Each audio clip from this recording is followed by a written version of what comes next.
Korali Hoziyana yongeye gutegura igitaramo karahabutaka kigomba kuba igitaramo gisoza umwaka. Amakuru mu by'ukuri atugezeho muri aka kanya, ariko kandi reka nkubwire ko tugiye no kugaruka ku kuba urwego rw'igihugu RGB rwarashimiye ADPR muri rusange. Reka mbahe ikaze muri ano makuru hano ku Mwuka TV, by'umwihariko abadukurikira muherereye bwota Masimbi mwese mbahaye ikaze, abadukurikira muherereye mu bihugu bya Afurika mbahaye ikaze, ndetse by'umwihariko n'abadukurikira muherereye mu gihugu cy'u Rwanda mbahaye ikaze. Nge muri kumva ndi Mike, ndabakunda cyane.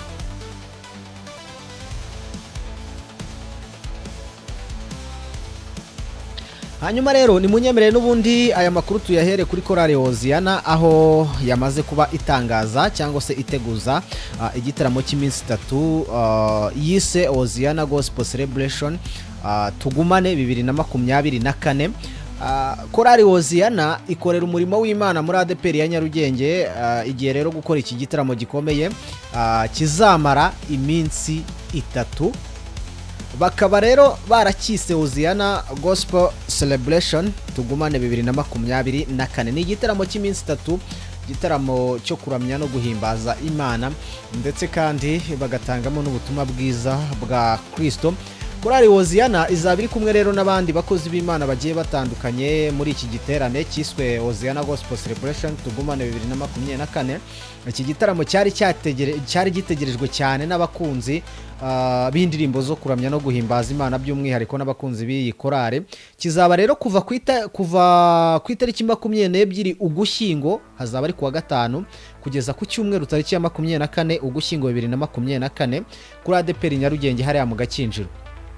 Iyi minsi 3 y'igitaramo izahuriza hamwe amakorali, abahanzi n'abakozi b'Imana, harimo Korali Hoziyana, Korali Shalom, Ntora Worship Team, akaza n'abahanzi nka Papi Clever n'umugore we Dorcas. Aho rero ibihe byiza byo kuramya Imana no kwamamaza ubutumwa bwiza bwa Kristo bizazanira abantu kumenya Kristo, ndetse bikongera umubare n'abandi bikabahereza imbaraga yewe n'ibyiringiro. Nk'uko rero umuyobozi wa Korali Hoziyana yabitangaje mu bitangazamakuru bigiye bitandukanye, insanganyamatsiko y'iki gitaramo cy'uyu mwaka ishingiye mu byakozwe n'intumwa ibice 3 umurongo wa 19. Hagati aho ngaho rero niho usanga izingiro cyangwa se ipfundo ry'ubu butumwa buzatangirwa muri iki gitaramo. Hagira hati nuko mwihane muhindukire ibyaha byanyu bihanagurwe ngo iminsi yo guhemburwa ibone uko izaza cyangwa se iza. Dore uko rero gahunda y'igiterane cyangwa y'iki gitaramo iteye. Kuwa gatanu tariki ya 22 Ugushyingo saa 10 z'umugoroba. Kuwa gatanu tariki 23 Ugushyingo saa 8 z'amanywa, ubwo ni igihe igiterane kizaba kiba cyanzitse. Ku cyumweru tariki ya 24 Ugushyingo saa 8 z'amanywa. Ubwo murabyumva mugomba kwitabira ku bwinshi kugira ngo muzajye kwifatira amavuta y'aha hantu. Buri wese rero yahawe ikaze muri iki giterane kubera kizabera n'ubundi hano kuri ADPR Nyarugenge mu minsi 3 yo kuramya no guhimbaza Imana, ndetse no kwishimira ubutumwa bwiza bwa Kristo. Kwinjira mu gitaramo cya Hoziyana Gospel Celebration tugumane 2024 n'ubuntu. Korali Hoziyana yashinzwe mu mwaka w'1968, imaze imyaka irenga 30 ikwirakwiza ubutumwa bwiza bunyuranye mu ndirimbo, aho yaririmbiye mu Rwanda yewe no hirya no hino mu karere k'ibiyaga bigari. Reka rero mu by'ukuri iyi nkuru tuyiveho tujye ku nkuru ivuga ko umuyobozi wa RGB cyangwa se urwego rw'igihugu RGB rwashimiye ADPR uruhare runini yagiye igira mu kuvana abaturage mu ngoyi y'ubukene. Dr. Uwicyeza rero uyobora urwego rw'igihugu RGB yashimiye uruhare rw'amadini n'amatorero by'umwihariko mu kuvana abaturage mu ngoyi y'ubukene. Umuyobozi mukuru w'urwego rw'igihugu rw'imiyoborere Dr.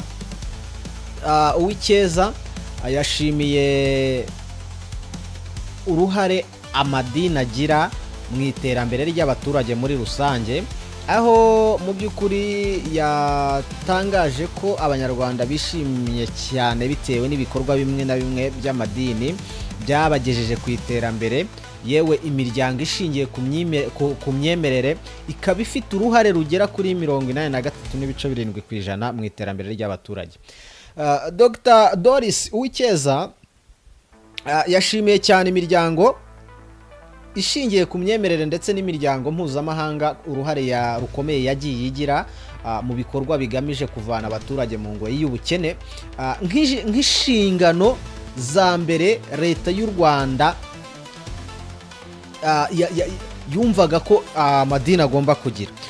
Yashimangiye ko rero itorero rifatanyije n'imiryango mpuzamahanga itegamiye kuri leta byatanze icyizere gikomeye gishobora kurandura ubukene mu miryango muri rusange. Yakomeje kandi avuga ko ubushakashatsi bwakozwe na RGB bwasanze abanyarwanda bashima cyane ibikorwa by'iterambere, ibikorwa by'umutekano, kandi ibi byose bikaba bikorwa n'amatorero agiye atandukanye ndetse n'imiryango mpuzamahanga itegamiye kuri leta. Yavuze ko ibi bikorwa byagize akamaro gakomeye cyane ku kigero cya 87.3%, aho mu burezi imiryango yihaye Imana yashinze amashuri menshi, ndetse hirya no hino mu Rwanda hubakwa ibitaro bigera kuri 14 n'ibigo nderabuzima, ndetse n'iyi miryango itegamiye kuri leta ikaba yaragiye bigiramo uruhare rukomeye cyane. Amatorero rero menshi ndetse hirya no hino mu Rwanda n'amadini yagiye yishyurira ubwisungane mu kwivuza mituelle de santé imiryango itishoboye. Dr Uwicyeza kandi yatangaje ko ibi mu nama ya Empowerment Summit 2024 yahuje bamwe mu bayobozi b'amadini n'amatorero, insanganyamatsiko igira iti uruhare rw'itorero mu iterambere ry'umuryango. Yavuze ko kandi yishimiye uruhare bagize n'igitekerezo bagize cyo gutegura ino nama. Anavuga ko byamunejeje kubona ko na leta yahawe umwanya muri iyi nama ihuje n'amadini n'amatorero ndetse n'imiryango ishingiye ku myemerere muri rusange muri leta. RGB yabijeje ubufatanye n'imbaraga n'ubushake mu gufasha no gukora ibishoboka byose kugira ngo imiryango nyarwanda ibeho neza kandi ikomeze igere ku iterambere. Umuyobozi mukuru wa Compassion International Rwanda, Pastor John Nkubana, yagarutse ku mbaraga zavuye mu bufatanye hagati ya Compassion International n'amatorero ya Gikristo agera kuri 448 akorera mu turere twose tugize u Rwanda, aho ifasha abana imiryango yabo igera kuri 1,107,211. Umushumba mukuru wa ADEPR kandi Revera Isayi Ndayizeye yavuze ku mpamvu ari ngombwa ko itorero ryita ku iterambere ry'umuryango. Avuga ko umuryango umuryango wagira ikibazo ngo ingaruka n'ubundi ntizigere aho ngaho, ntizigarukire k'uwo muryango gusa kuko zigera no ku yindi miryango. Yavuze ko rero impamvu nyamukuru itorero rikwiriye kwita ku miryango ari uko umuryango ari umushinga w'Imana bwite yitangiriye cyangwa se yatangiye. Hanyuma rero umuyobozi mukuru wa RGB Dr Uwicyeza yashimiye n'ubundi abanyamadini muri rusange, ndetse kandi ashingiye ku myemerere, ndetse abashimira uruhare bagize mu iterambere ry'igihugu. Reka rero mu by'ukuri tujye no kuri iyi nkuru y'uyu muramyi, ni umuramyi yitwa Byiringiro James. Nibwo cyiza rwose mu ndirimbo zo kuramya no guhimbaza Imana. Umuramyi James Byiringiro nyuma yo gushyira hanze indirimbo ye nshya ndetse n'amashusho yise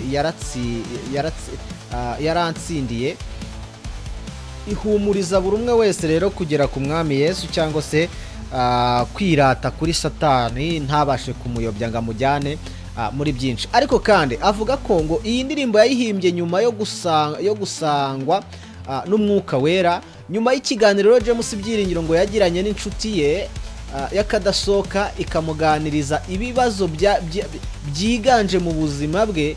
Uyu muhanzi yahimbye iyi ndirimbo abivugaho ndetse agaruka kuri byinshi mu magambo yabwiwe n'inshuti ye, yemeza cyane ko iyi ndirimbo ari true story y'ibintu byabayeho. James Byiringiro yari afite imyaka 19, yatangiye urugendo rw'umuziki mu mwaka wa 2020, asohora indirimbo ye ya mbere mu mwaka wa 2023, amaze gushyira hanze indirimbo z'amashusho 3 arizo Ihangane, Ni Wowe, Ubasha na Yaransinde ariyo yasohoye ubu ngubu.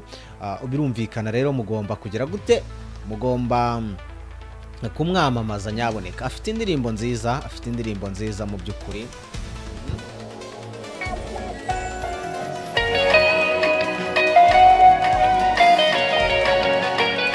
Irabyinitse, ni indirimbo iryoshye, mushobora kuza kuyumva muciye ku rukuta rwose rwa YouTube, ubundi mukihera ugutwi mukanezerwa. Ntabwo ari ibyo gusa, amakuru nababwiye ko tugiye kugenda tuyacamo gake gake.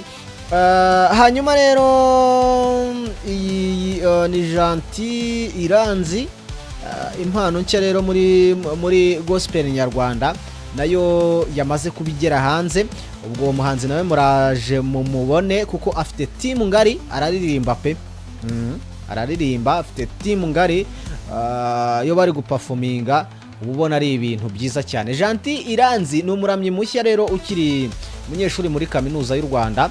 Uyu musore kandi akunda Imana, yanditse indirimbo ya mbere ubwo yigaga mu mashuri yisumbuye. Inshuti ze zimugira inama yo gutangira gushyira ahagaragara ibihangano bye, aza kubikora gutyo. Ageze muri kaminuza rero nibwo yanditse indirimbo yise Icyaremwe Gishya, murayizi cyane. Yayishyize hanze mu minsi rero 2 ishize. Ni indirimbo ikubiyemo urugendo rw'akazi rw'uyu muramyi, ariko kandi yizeza abakunzi b'umuziki wo kuramya no guhimbaza Imana ko igihe icyo ari cyo cyose ari kumwe nabo kandi mu bikorwa byo kuramya no guhimbaza Imana. Ni umusore ufite impano, ngira ngo numvishe bimwe mu bihangano bye. Ahangaha hari icyo katwumve.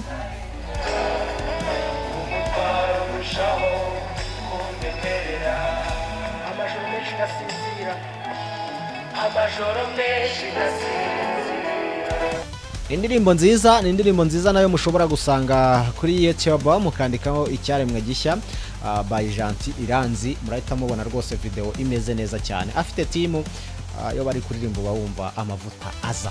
Reka rero ngewe mbashimire, mbifurize kugubwa neza, mbifurize kuguma mu mahoro y'umwami Yesu Kristo umwami n'umukiza. Reka kandi mu by'ukuri mbabwire ngo icyo musabwa mwebwe muba musabwa gukora subscribe, like, share ndetse na comment, ubundi nanjye update nkaza nzibageza. Ndabashimiye cyane, komeze mugire ibihe byiza. Bye bye. Ngiye mwumvaga kuri mikoro ndi Mike.